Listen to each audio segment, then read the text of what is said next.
How will we meet tomorrow's growing needs for food production, yet still respect the needs of the land? Some of the answers are being discovered just ahead. To help us maintain these carefully controlled ecosystems, and for your safety, please remain seated in your boat at all times.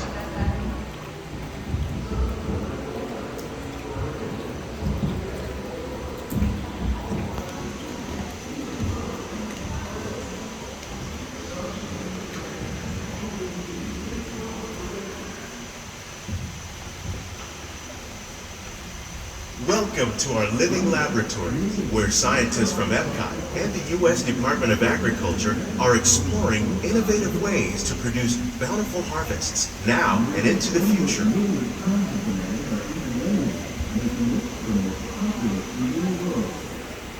The tropics are home to the greatest diversity of plants on the planet. Many of these, like papaya, bananas, cacao, coffee, and rice, are well known around the world. These are just a few of the edible plants that have been an important source of nutrition for people living in the tropics. Many are rich in vitamins and minerals, while others are well adapted to growing in less than ideal conditions. Some, like the water lily, thrive in wet, swampy areas and waterways. All parts of this plant, even the flower petals, are edible. The starchy root of the plant has long been used to make flour for baking.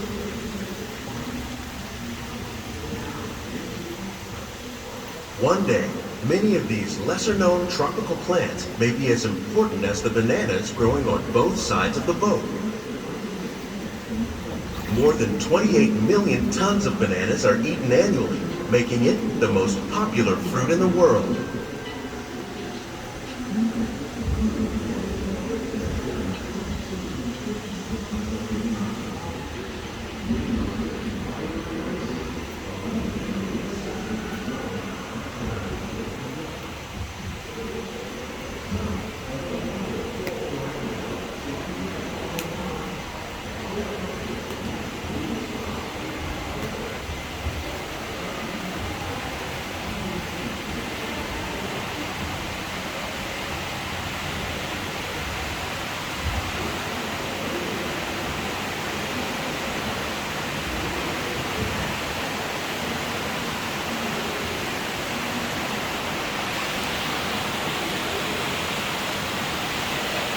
When we mention farming, you probably don't think of fish. But fish farming, or aquaculture, accounts for nearly half of all the seafood consumed globally. Tilapia, bass, and catfish, like the ones you see here, are three of the more popular crops raised by fish farmers. The sustainable system we're using here recycles the water in the tanks. As a result, we're able to save millions of gallons each year. Our small fish farm produces nearly 5,000 pounds of fish each year to serve in restaurants around Walt Disney World. Innovations like this one can play an important role in our efforts to produce bountiful harvests and still protect natural resources.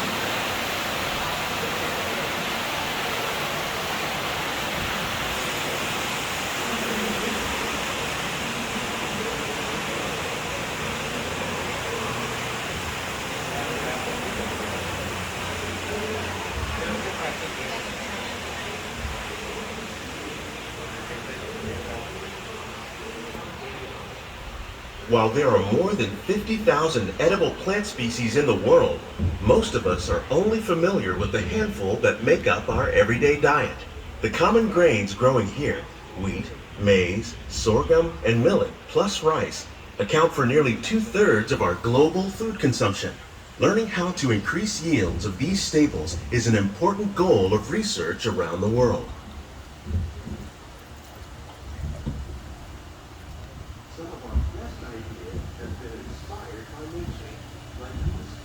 These plants are definitely on their way up.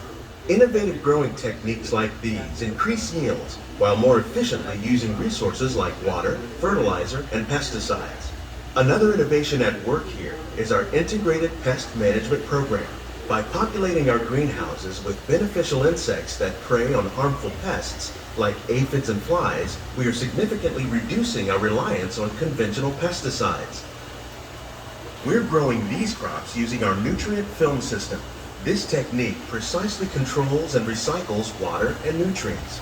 With it, we can produce over 27,000 heads of lettuce a year in this one small area.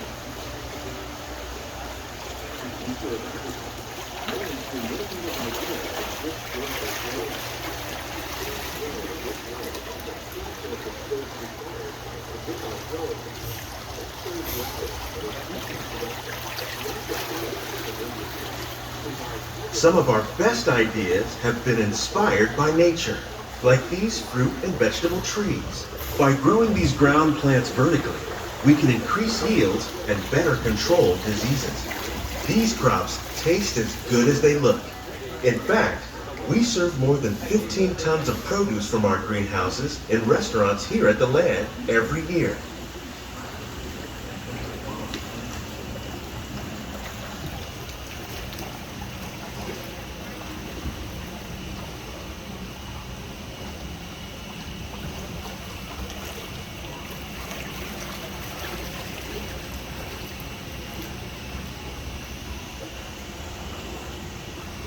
The future of agriculture may include innovative ideas like this vertical growing system.